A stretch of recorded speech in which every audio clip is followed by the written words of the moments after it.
You know that quote, you are who you hang around, birds of a feather flock together? I used to be like, no. Because I had some real hoe friends, like hoes. And it started dawning on me when people were like coming at me a certain way, like guys coming at me a certain way, and like certain caliber men were like trying to, the way they were talking to me, or they would see me out and how they would present themselves. And it's like, hold up, you must think I'm on what she on. The famous quote, show me your friends and I'll tell you who you are. Are what you engage in. That's what you become. So if you like Ray Ray story time and he exposing his baby mama, that's what your For You page becomes. And that's what you become. That becomes your reality, because now drama is the center of your focal point.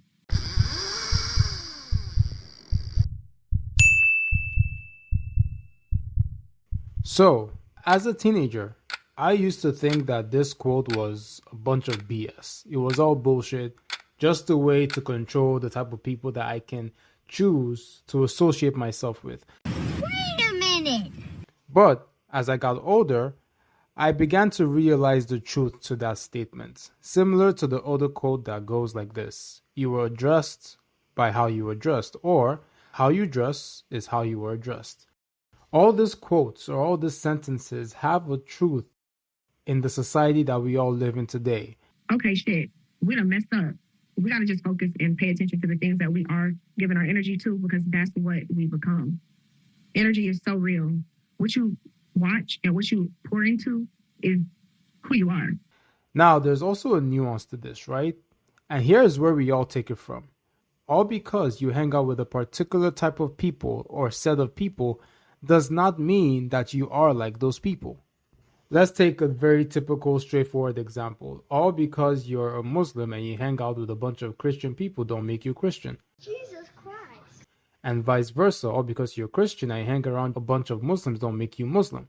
Same thing as if you are innocent or just a normal person, and all because you hang out with a bunch of thieves does not automatically make you a thief. But the reality of life is that you will be treated like one if you were to be caught with those same people. Damn. I'm sorry. The truth is that hanging out with people of a certain character doesn't really mean that you will probably end up being like them. But here's the truth about that. Hanging out with people of a certain type of character or personality trait desensitizes you to the activity that you're doing, whether it's good or whether it's bad. And once you are desensitized to something that is obviously bad sometimes, it doesn't make it any better. You ain't about to just be kumbaya hanging with nobody that's on that and you not on that. Like, be for real. So I started paying attention to like who you keep in close proximity, because that also alters who you are and how you live. So you got to be careful. And I have like really like detached myself from a lot of things, people, environments. So like life has been a little bit boring because of that, but I have been at peace. I've been like at the most peace I've ever been in. And also like I love my house. My house is my sanctuary. It is beautiful. It is calm. It is, the energy here is so like empowering. I can't say that word, but to the point like I've been so creative in this space. I just feel good when I'm here. That's why like it's hard to get me to leave here. Like really hard. But it's just because like I really do love my space.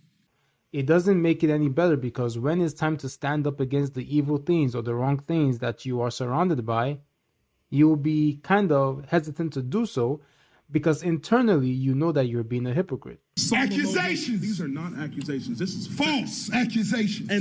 So, with Jayda, even though she used to hang around with those type of women, it attracted the type of men that came across her life. And even though this is not what she wanted for herself in terms of being a baby mama, because you hang around with a certain type of people and those certain type of people attract other certain types of people, they're going to give you the same treatment that you are not guilty of, regardless of how you feel about it, because how they see you is how you've chosen to align yourself. You're nothing but another victim. And here's a proven fact. Who you choose to constantly surround yourself by will impact how you see life to a certain degree. Now, we all pray and hope that you surround yourself with great, non-judgmental, loving people, but that's not the world that we live in. A lot of us go through a lot of scars to finally know that We do not deserve the type of treatment that we're getting, but sometimes that's because we are also ignorant of the type of places or people that we're putting ourselves in, or we are associating ourselves with. You know that who you hang out with and surround yourself with can literally change your brain and who you are. This isn't just some motivational quote. There's actual neuroscience behind this. You see, your brain is constantly making social comparisons, even when you don't realize it. It's sizing you up against the people around you. If you're around someone who's more disciplined, more skilled, or just doing something you admire, your brain's reward system lights up. But it can also activate pain circuits, like when you feel left behind or not good enough. And that discomfort isn't just emotional. It's neuro, and it often pushes people to improve or adapt. In addition to that, your brain has something called the mirror neuron system. Basically, when you see someone doing something meaningful, like starting a business or crushing a workout or learning a language, your brain fires as if you were doing it. And that's the part why motivation is contagious. And it doesn't stop there. The mirror system connects with parts of your brain that assign value. So suddenly, the things they care about start to feel more important to you too. And it literally shifts your goals. And then there's your medial prefrontal cortex, which is the part of your brain that's involved in how you see yourself. What's wild is that when you're close to someone or aspire to be like them, your brain starts to overlap your identity with theirs. And that's why your environment matters so much. And finally, there's interpersonal synchrony. And think of it as real-time brain-to-brain alignment. When you're talking with someone you admire, your brain activity starts syncing with theirs. And that social alignment actually boosts learning and motivation. It's not magic. It's just your brain being incredibly social and adaptive. So, it all starts with the internal work, trying to be a better person, coming from a place of love. And we would see that when we do that internal work and we are able or willing to be alone, even though it's not good, but for the short-term purposes, it's good to be alone and be happy than to be surrounded by people that don't really want what's good for themselves, thereby affecting what's good for you. And here's another point to that. There's an imbalance whenever you surround yourself with people that you don't really align with their ideologies. It leads to a life of unhappiness, a life of sadness, because you are afraid to have some certain conversations with your circle, because from my experience and from the experience of other people, avoiding to have these conversations is coming from a place of fear that you would not be liked.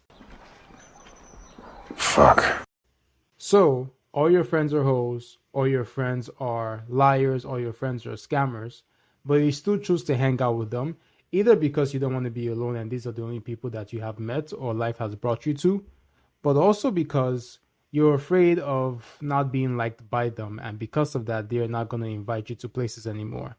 And this all stems from peer pressure and wanting to be alone. But the truth about life is, life respects those people who stand on what they believe and are willing to do the hard choices to defend what they believe and stand for. True. That's true. And yeah, that's true.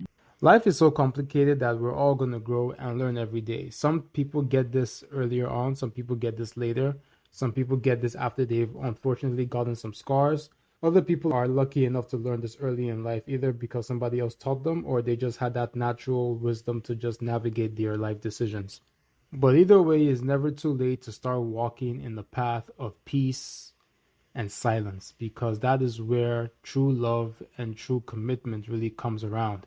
Because when you find people that are aligned, not only because they like to do the same thing, but they are aligned mainly because they want to operate from a place of love for themselves and for the people around them, that is one of the most peaceful times that you'll ever have in your life. Could it be one of the lonelier times? It's also possible. But it's just a temporary sacrifice that you need to make, especially if you plan to live long.